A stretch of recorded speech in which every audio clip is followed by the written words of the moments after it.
नमस्कार, मी कोकण कन्या सुचिता। आज तुम्ही आजच्या व्हिडिओमध्ये बघणार आहात मागच्या वर्षीचं आमचं गणपतीचं आगमन, गणपतीची पूजा, म्हणजे थोडक्यात कोकणचं रिकॅप। कारण आताच 2 दिवसानंतर कोकणातले व्लॉग आपण पाहणारच आहोत। सो तत्पूर्वी आपण कोकणातल्या काही गोष्टी, गणपतीच्या काही आठवणी या तुमच्यासोबत मी शेअर करणार आहे। मागच्या वर्षी गणपतीला आम्ही जशी पूजा केली, ज्या सगळ्या गोष्टी केल्या, पूजेच्या आधी देवपूजा केली जाते, नंतर बाप्पाची पूजा केली जाते, या सगळ्या गोष्टी तुम्ही व्हिडिओमध्ये पाहताय। तुम्हा सगळ्यांना माहितीच आहे की गणपतीच्या पूजेला कितीही आपण डेकोरेशन केलं तरी दुर्वा आणि त्यानंतर सोनाळू, त्यानंतर चिरडा याच्या शिवाय देवाची पूजा अपूर्णच असते। प्रत्येक कोकणकर हेच करतं। त्यानंतर म्हटलं चला थोडा आपण आवार फिरून बघूया, म्हणजे आम्ही कोकणामध्ये प्रत्येकाच्या घरी आवाड असतं।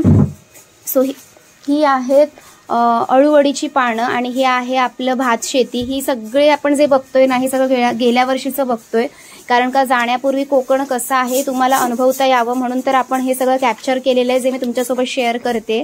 अळूवडीची पानं श्रावणामध्ये सगळ्यात बेस्ट, आणि सगळेजण श्रावणामध्ये खातातच, कारण उपवास असतो, आपण नॉनव्हेज खाऊ शकत नाही, त्यामुळे सगळ्यांच्या घरी अळूवडीची पानं असतातच। आणि ही आहे आमची भात शेती। त्याचबरोबर ऋषीपंचमीच्या दिवशी, म्हणजे गणपतीच्या दुसऱ्या दिवशी ऋषीपंचमी असते, त्यावेळी एक वेगळी भाजी केली जाते जी स्त्रिया खातात। सो ती ही भाजी आहे।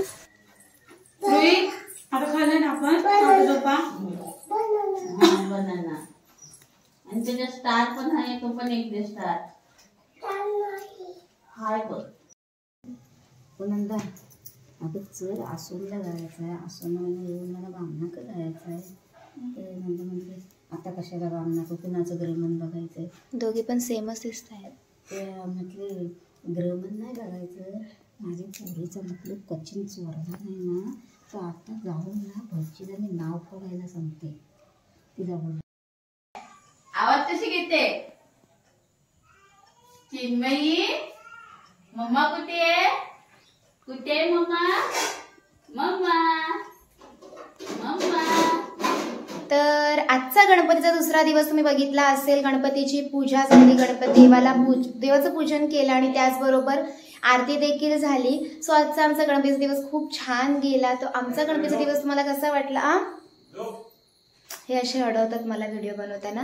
सो आजचा व्हिडिओ तुम्हाला कसा वाटला मला आवर्जून कळवा। व्हिडिओ आवडला तर लाईक करा, शेअर करा, सबस्क्राईब करा। भेटूया लवकरच नवीन व्लॉग मध्ये, तोपर्यंत धन्यवाद, बाय बाय। चिनू चिनू बाप्पा बाप्पा। नमस्कार, मी कोकण कन्या सुचिता स्वागत करते तुमचं पुन्हा एकदा माझ्या नवीन अशा व्हिडिओमध्ये। सो तुम्हाला माहिती आहे की मी कोकणात आलेले आहे आणि गणपती सीझन चालू आहे। सो म्हटलं की गणपतीमध्ये पाऊस खूप जास्त पडतोय, तर म्हटलं चला आमच्या आजूबाजूला थोडासा निसर्ग दाखवूया, पाऊस पडतो दाखवूया। आणि आमच्या खास करून मला तुम्हाला एक गोष्ट दाखवायची आहे की आमच्या कोकणामध्ये प्रत्येकांच्या घराच्या समोर आहे ना स्वतःची अशी भाजी लावलेली असते, आणि इथे आम्ही बाहेर पण चूल केलेली आहे आणि आतमध्ये पण चूल केलेली आहे। सो चला मी तुम्हाला आहे ना थोडं बाजूचं वातावरण दाखवते। हे काही मस्तपैकी भेंडीची झाडं आहेत, याच्यावरती भेंडी आहे, गावठी भेंडी खूपच छान लागतात। तिकडे काकडी, भोपळा सगळ्या गोष्टी लावलेल्या आहेत आणि पाऊस पडतोय, त्याच्यामुळे सगळीकडे तुम्हाला पाऊस दिसेल।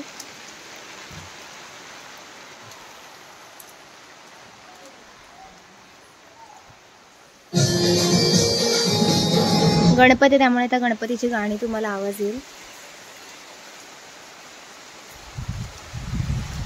दारची भाजी, याला काही लोक तांदळाची भाजी म्हणतात, याला काही लोक हिरवा माठ, पण हिरवा माठ नाही आहे ही दारची भाजी इतकी छान लागते, कोकणातल्या लोकांना माहीतच असेल।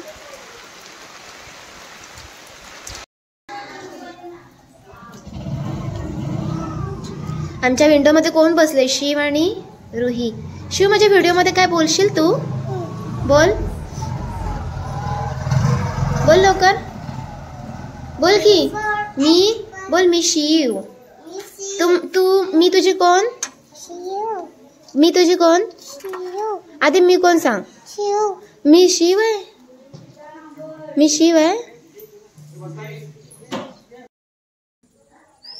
हे आहे आमच्या घरासमोरचं शेत, हे आहे आमचं अंगण, आणि मी पडवीमध्ये बसून थोडंसं शूट केलंय।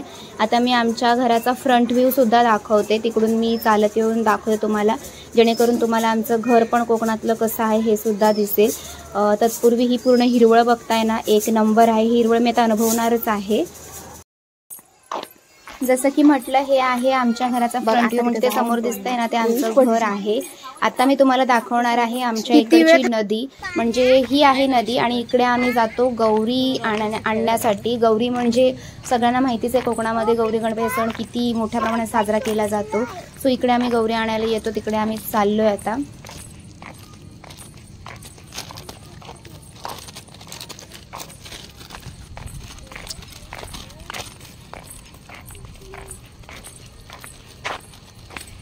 हे गाडी येते बस. या काही क्लिप्स आहेत ज्या मी गौरी घेतली होती. पारंपरिक पद्धतीने गौरी आणण्याची पद्धत आहे कोकणामध्ये आणि तेच हे गौरीचं आगमन आहे. आणि याच्यानंतर थोडा आम्ही गणपतीच्या समोर बसून थोडी मजा करतो, त्या काही गोष्टी आहेत. त्यानंतर गावाला गेल्यानंतर सगळ्यात महत्त्वाचं म्हणजे चुलीवरचं जेवण. तर चुलीवरचे हे वडे बनवत होतो, तेव्हाच्या काही गोष्टी आहेत, तेव्हाचे काही फोटेजेस आहेत. कारण चुलीवरचं जेवण हे सगळ्यात उत्तम असतं, त्याची टेस्ट खूप भारी लागते. अशा प्रकारे कोकणातल्या बऱ्याच साऱ्या गोष्टी दाखवल्या आणि ॲट द एंड आम्ही गणपती विसर्जन केल्यानंतर जातो आमच्या नदीवर पोहण्यासाठी. तर त्या काही क्लिप्स आहेत, तिथे आमचं गणपती विसर्जन होतं. सो सगळे गणपती विसर्जन झाल्यानंतर दुसऱ्या दिवशी आम्ही थोडी एन्जॉयमेंट इकडे जातो. मी माझ्या भाच्यांसोबत थोडी एन्जॉयमेंट करते. सो ह्या काही गेल्या वर्षीच्या क्लिप्स होत्या. आता 2025मध्ये भेटू आपण.